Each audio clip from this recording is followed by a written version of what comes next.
Preparing your body for SHTF. Hey everybody, this is Michael with Asymmetrical Preparedness. That's what we're talking about today. Fitness, preparing your body. There's a lot more than just physical fitness also. Mental fitness, spiritual fitness, and your overall health. While I was going through stuff, purging stuff, getting stuff, packed up and stuff like that, I found a book. I was thumbing through it, and at first I didn't think, I was like, oh, this book will probably just get trashed, we'll donate it or something like that. But turns out it's actually a pretty darn good book. I would recommend it for people, maybe as motivation to get into fitness, because it talks about a wide variety of topics. Not just like workouts, how to work out. It talks about a lot of different things. So what book am I talking about? I'm talking about Special Forces Extreme Fitness. Yeah. But no, seriously. It talks about preparation and diet, military workouts, equipment, aquatic training, meaning water, endurance sports, building muscle mass, visualization techniques. That's a big one.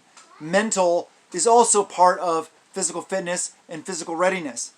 Effective motivation, also motivation, right? You got to be motivated. You got to have high morale, high motivation, high desire. You got to push yourself. You can't just take it easy. We got to be pushing ourselves. We got to be improving always. It also talks about coping with injuries. That's really good because, they're going to happen. That's the point. You got to start slow. And I know it's like frustrating in the beginning because you're like, oh, I didn't feel like I did anything. Okay, so what? You're building a base. You're getting your muscles and your body used to moving and used to working out. It also talks about cross-training, extreme running, and a lot of other things. But I thought it was very interesting. In the beginning, it really talks about some good stuff. It talks about, this is a good one, right? Effects of smoking on your body. Yeah, not good, I'll tell you that. It covers, meals, a square meal. One thing I really liked that it talked about was right here, eating at the table. And it talks about how when you sit down and eat at a table, you eat less because you are eating slower, you're talking with people, stuff like that, instead of just sitting on a couch like I am right now, sitting back watching TV, not paying attention to your food. You're watching TV or whatever it may be. You're not actually enjoying your food. You're not even really tasting it. Maybe a little bit, but you're not enjoying it. Food is meant to be enjoyed. God put it here for us to enjoy.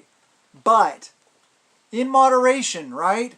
Yeah, that's common sense. Well, it's sense. I don't know how common it is. But yeah, enjoy your food. Taste it. Chew it thoroughly. So your body doesn't, so it works right the way your body's supposed to use it. It also talks about harmful substances, which is really good. Some of them are obvious, some of them may not be. And then it gets into working out. It talks about food types. A lot of it's basic.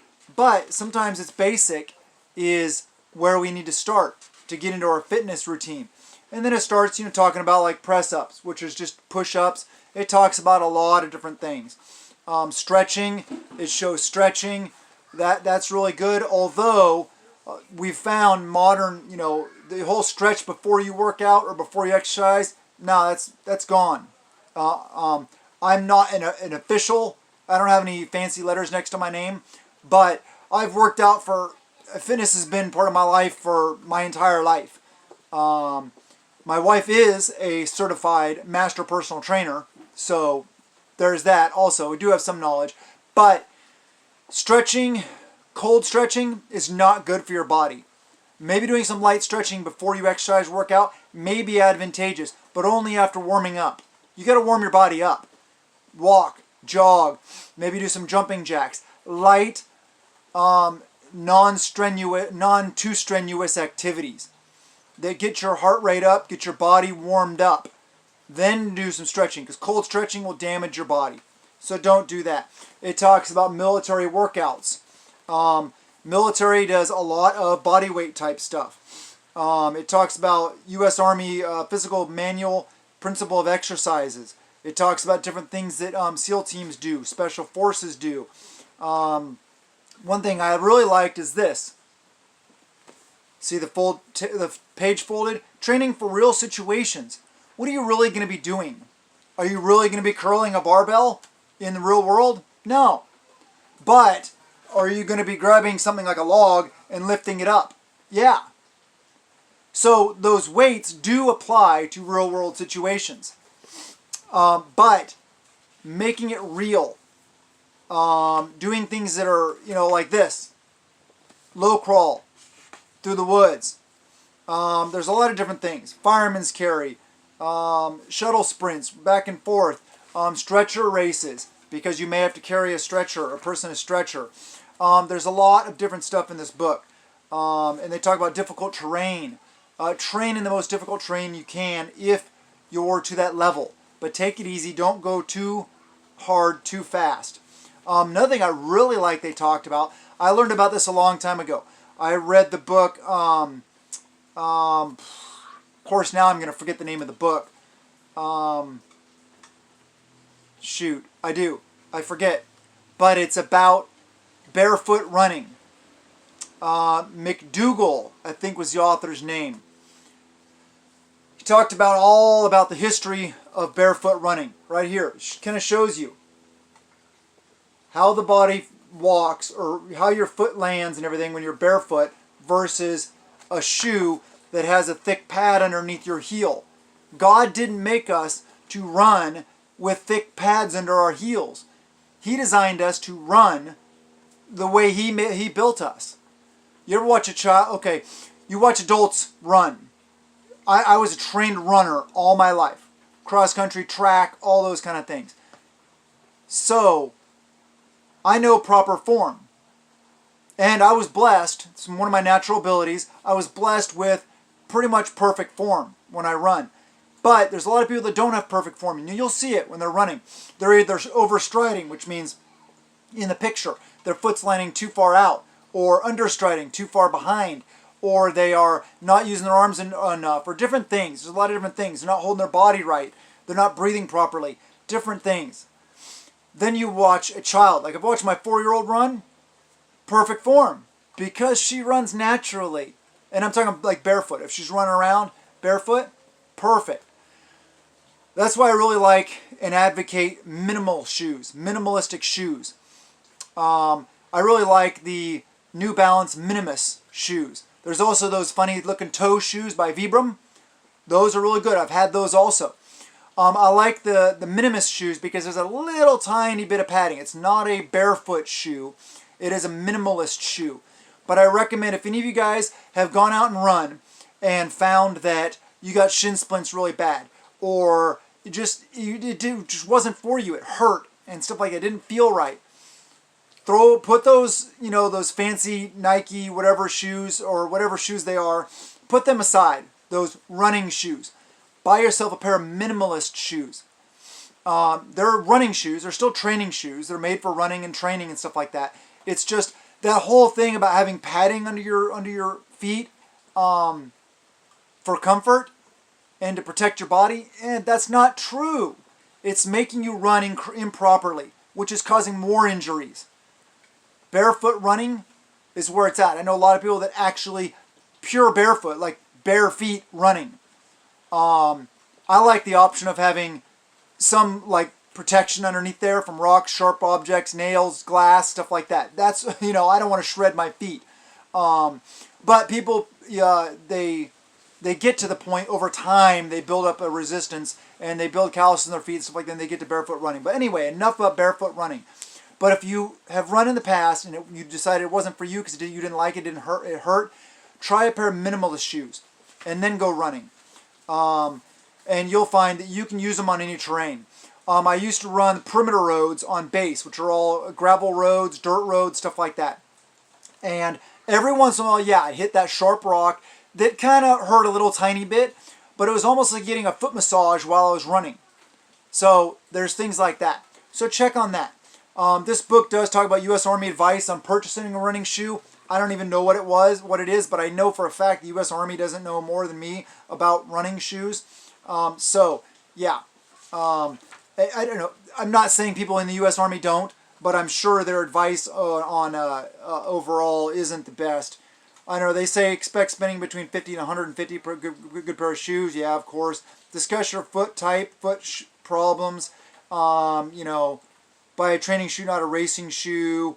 Socks are important. Yeah, I get it. So yeah, I mean, maybe it's good advice. I don't know. I didn't even read it, like I said. Talks about distance running.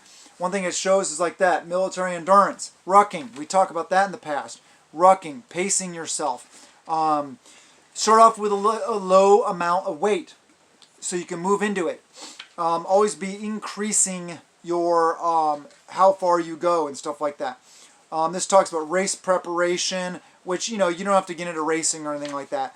But it talks about different things like quad lifts and stuff. You know, it talks about stuff at the gym, which is really good. Let me see, what else does it talk about? It talks about marathon gear, you know, long distance running. Talks about running in different terrains. Yeah, which is really good. Let me skip to where I put my next little marker. Where's my next marker? Mixing it up. Mixing it up is really important, because if you start getting bored with your routine, mix it up a little bit. It talks about like rock climbing. This is like what, sky surfing, but anyway, like rock climbing, doing different things, biking. Let me see what talking about. It talks about testing motor skills. Also obstacle courses, real world stuff. Go out and run through the woods. The woods are an obstacle course. There's trees, down trees you got to jump over. Try crawling it or something, stuff like that. Kind of run your own obstacle course. Log carrying, that's a good one, especially by yourself. Also fireman's carry or farmer's carry, grabbing 2 buckets, 2 of your food storage buckets like this. Try to hold them out, engage your shoulders across here, and carry them around. That's a really good practical practical exercise. It talks about cycling techniques in here. It talks a little bit about sparring and grappling. That's a really good workout. Martial arts are a really good workout. Kick bags. One thing I really like also about this book, mental preparedness. Like I said, mental preparedness is very important. It talks about fatigue and support. It talks about camaraderie or comradeship. It talks about controlled aggression. Here I'll read what it says about controlled aggression. Channeling your aggression so that it works for you, not against you, is essential for success in the military. Imagine your adrenaline is like a tap, which you can turn on and off as required. Yeah, that's pretty good advice. It talks about, let me see what else it talk about in here. I like this one, visualization techniques. Most really successful people in the world use visualization techniques. Another thing is managing stress, right? Stress is a big one. That's, you know, it's part of our life. It talks about meditation. It talks about seeking advice. It talks about brain training. Brain training. Taking up an activity such as learning a new instrument, language, or skill is a great way to train underutilized areas of your brain. Talk about training, learning new skills as preppers all the time. You know, it's good. It also talks about PTSD, which I don't like the D. I like PTS, post-traumatic stress. It's not a disorder. People that suffer from it there's not something wrong with them. They were put in a bad situation. A lot of people suffer from it. A lot of good people. Talks about pride and honor. Really good. Fulfilling one's goals can give a huge sense of pride. When you achieve a goal, reinforce a sense of achievement through simple rituals or celebrations. It's important to be recognized and to build pride in yourself. Build pride in your family. Build pride in your kids. Teach them to be proud of themselves, to have self-worth. Talks about leadership. It's got a lot of good stuff in this book. It talks about, like I said, it talks about injuries, heart rate monitors, running injuries, injuries to the feet, ligament injuries, sprained ankles, compression sleeves, checking a pulse. Anyway, a lot of good stuff in this book. So actually, I think my 13-year-old wants to read this and go over some stuff. But, here, I'll show it to you again. It's a pretty decent book. I don't know how much it is. Here's the back of it. But, yeah, it's by Chris McNabb. Military Workouts and Fitness Challenges for Maximizing Performance. Pretty decent. There's a lot to be learned from it. I'm not saying everything in there is 100% right, true, stuff like that. But it may be one of those things that'll get you motivated to get out and to work out, to do the things, to be physically fit. I've said time and time again, during an event, a long-term event, a big event, something like that, a stressful, hard time, everything is going to be more stressful, more physical. There's going to be more demanded of you then than at any other time in your life. So the more we can do now to be prepared, to prepare our bodies, to prepare our minds, to prepare our spirits, to prepare physically all the things that we need. I'm looking out on my fifth wheel here at my garden. Yeah. All these kind of things. The more we can do now, the better off we'll be there. Better we'll be off during an event and post-event. Don't procrastinate. Get fit. Physical limitations, I get it. If you're wheelchair bound, hopefully you have some use of your arms or something. There's always something, no matter what your limitations are, no matter what your restrictions are, you can do something. Even if you're really old. Tell you what, my grandma was in her 80s, I think maybe even 90s. She was still going to curves every single day. She hadn't paid for her membership in like 10, 15, 20 years because the owner was like, hey, if you're here in your 70s and 80s, I'm not charging you. You are a motivation to everybody. That's what I'm talking about. She lived well into her 90s. And was healthy and fit, but they had a huge garden always. They ate lots of fresh fruits and vegetables, as well as steak and potatoes and all those kind of things also. But it's a combination of diet, exercise, lifestyle, an active lifestyle. You don't have to go to the gym and pump iron. Just live an active lifestyle. Put your bug out bag on and go for a walk through your neighborhood, through the woods, whatever. Just get out, be active, be healthy. I want you guys to be strong. I want you to be fit. I want you to be ready for anything that comes our way so that we can get through this, no matter what comes. I want people to be successful, motivated, uplifted, and empowered. I want assets, not liabilities. That's why I do this. The more assets there are, meaning people that are prepared, the less people will be coming for my stuff and your stuff because their kids are starving. Don't be in that situation. Be ready, be fit, be strong. I love you guys.